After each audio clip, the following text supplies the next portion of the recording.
Warahmatullahi wabarakatuh. Waalaikumsalam warahmatullahi wabarakatuh. Apa kabar hari ini? Baik. Alhamdulillah, luar biasa. Allahu Akbar. Ya.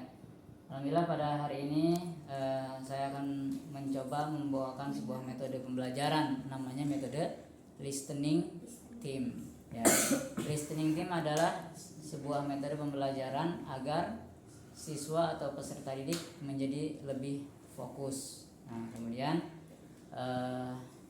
langkah-langkahnya adalah kita akan membuat beberapa kelompok. Kelompok pertama adalah kelompok yang yang bertanya. Kelompok kedua yang memberikan jawaban. Kelompok ketiga yang memberikan jawaban versi lain. Yang kelompok keempat adalah kelompok yang mengambil kesimpulan dari sebuah materi tadi yang dijelaskan. Ya. Tahapan pertama itu seorang guru mempresentasikan sebuah materi. Ya, insya Allah materi pada hari ini tentang Al-Quran dan hadis, Al-Quran dan hadis, ya. Tentang surat Al-Lahab. Ya. Nah, kemudian kita akan membagi kelompok. Kelompok pertama yaitu 2 orang. Sini, sini. Yaitu Adi Wijaya dan Syakir. Kelompok kedua Andra. Ya, Sandra sendiri. Kelompok ketiga Akbar sama Arif. Kelompok terakhir yaitu Fauzan. Fauzan nanti yang akan mengambil kesimpulan. Ya, sambil berdiri nggak apa nih. Oke, materinya adalah surat Al-Lahab. Nah, apa pengertian dari surat Al-Lahab? Gejolak api, ya. Nah, surat Al-Lahab terdiri dari 5 ayat, ya. Surat ini menceritakan tentang kisah Abu Lahab, yaitu pamannya Nabi Muhammad Sallallahu Alaihi Wasallam. Ya, bagaimana ceritanya? Ceritanya suatu ketika Rasul akan berdakwah kepada kaum Quraisy, yaitu masyarakat yang ada di sekitaran Mekah. Nah, kalau kalian pernah umroh, kalian akan nanti mengunjungi Mekah. Ya. Nah, kemudian Rasul ketika itu mengajak umatnya berkumpul, mengajak masyarakat Quraisy berkumpul. Wahai orang-orang Quraisy, marilah kita berkumpul, gitu kan. Nah, kemudian Rasul mengajak tadi masyarakat yang telah dikumpulkan untuk menyembah Allah Subhanahu wa taala.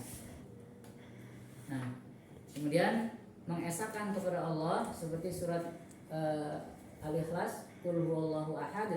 Katakanlah bahwa Tuhan Allah yang Maha Esa.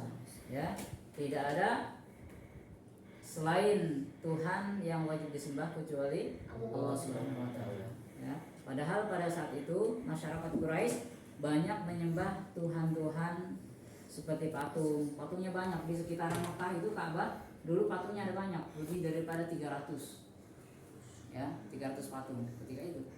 Nah, kemudian Rasul mengumpulkan, Rasul ceramah di situ mengajak umat bertauhid kepada Allah, meninggalkan kemusyrikan, menyembah kepada Allah semata, dan meninggalkan patung-patung yang tidak berguna, yang tidak berfaedah untuk disembah. Nah, kemudian tiba-tiba setelah kumpul, pamannya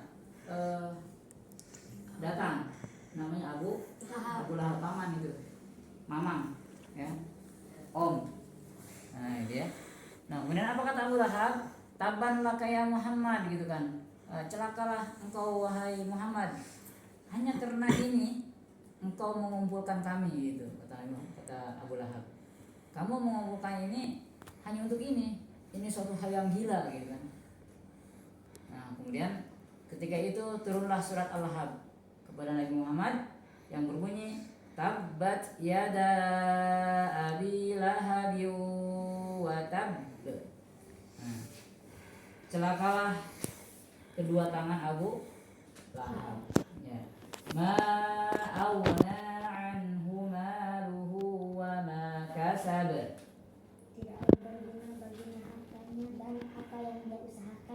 tidaklah berguna hartanya, karena harta Abu Lahab itu banyak, orang kaya, orkai, ya, untanya banyak. Kalau sekarang mungkin mobilnya banyak, kalau dulu kan unta, ya, untanya banyak, ya, emasnya banyak.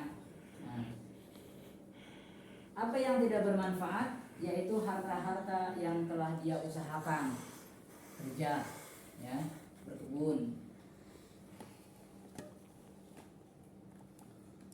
Saya selana dzata lahab. Apa artinya? Kelak dia akan masuk ke dalam api yang bergejolak. Kelak dia akan masuk ke dalam api yang bergejolak. Ya, karena tadi menentang Nabi Muhammad SAW, menentang keponakannya sendiri, menentang dakwah kepada Allah Subhanahu wa taala. Wa imra'atuhu hammalatal hatab. Begitu pula istrinya. Wa imra'atuhu itu istrinya. Ya. Berarti siapa istrinya? Bibi Nabi Muhammad juga. Hammalatal hatab, dia membawa Kayu bakar atau menyebar fitnah. Menyebar fitnah. Jadi ketika Nabi Muhammad itu berdakwah, mengajak menyembah kepada Allah Subhanahu wa taala, nah, istrinya itu menyebarkan fitnah-fitnah. Wah, Nabi Muhammad ini gila, nggak usah diikutin, gitu ya. Kata istrinya seperti itu, ya, fitnah.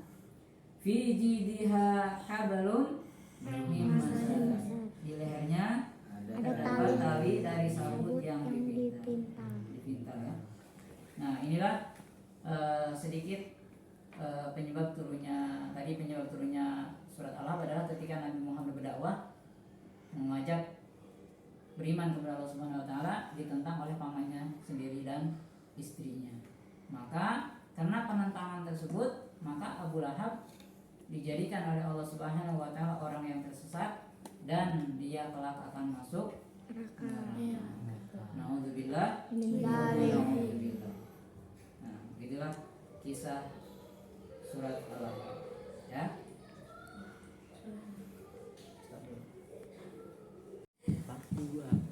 Oke, sesi yang kedua adalah kelompok pertama tadi siapa?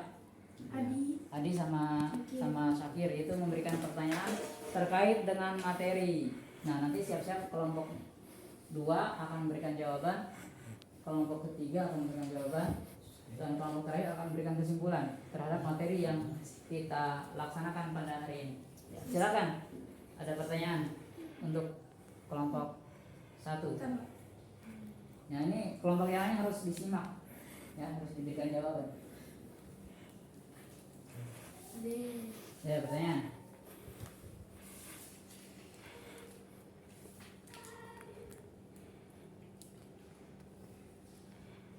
Ya, silakan, bebas pertanyaan tentang surat Al-Ahzab atau tentang cerita Abu Lahab.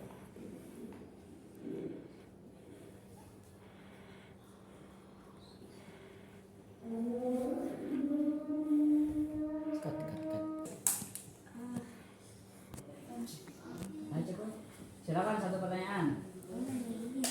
Apa faedah dari surat Al-Ahzab? Oke, apa faedah daripada surat Al-Ahzab? Nih, jawaban Anda seperti apa dari kelompok 1? Faedahnya. Nanti siapin juga jawaban versi lain dari kelompok 2. Faedah surat Al-Ahzab. Ayo, Andra.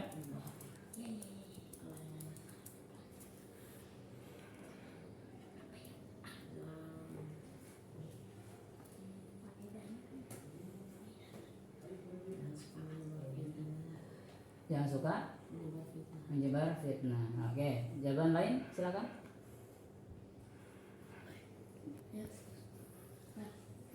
Ayo, Akbar, Haris. Ayo, cepat. Kalau jawaban dari kelompok 1 yaitu jangan suka menebar fitnah. Terus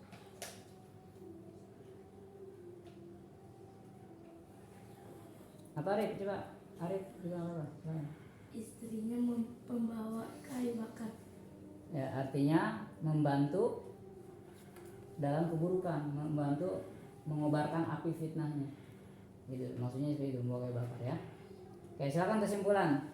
Kelompok 4, silakan berikan kesimpulan dari diskusi ini. Ya.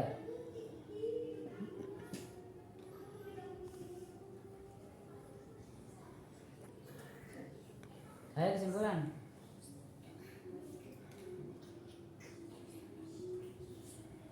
Kembali mana itu? Lebih baik jangan suka menebar fitnah. Terus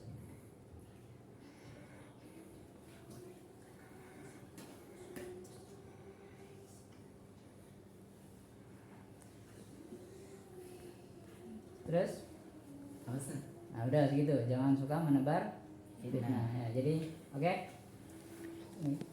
Materi pembelajaran daripada surat Al-Ahzab ya, dengan metode listening team ya. Tadi kesimpulan-kesimpulan sudah dipaparkan. Kelompok 4 memberikan kesimpulan jangan suka menebar fitnah ya. Jadi beberapa kesimpulan daripada surat Al-Ahzab, yang pertama adalah jangan pernah menghina orang yang berdakwah tentang agama ya. Kemudian yang kedua, jangan membantu fitnah ya. Contohnya ada yang fitnah, oh datang dibantu, oh iya seperti ini ya, itu berdosa ya. Nah, orang yang menghalangi dakwah kepada Allah Subhanahu wa taala akan diberikan balasan neraka. Seperti itu ya. Baiklah, itulah pembelajaran dengan metode listening team. Tahapan pertama tadi seorang guru memberikan materi dengan metode ceramah. Yang kedua, membagi kelompok menjadi 4. Kelompok pertama adalah yang memberikan pertanyaan ya. Kelompok kedua memberikan jawaban. Yang ketiga memberikan jawaban dengan versi lain. Dan kelompok keempat kesimpulan. Demikian materi kita hari ini. Terima kasih. Wassalamualaikum warahmatullahi wabarakatuh. Waalaikumsalam.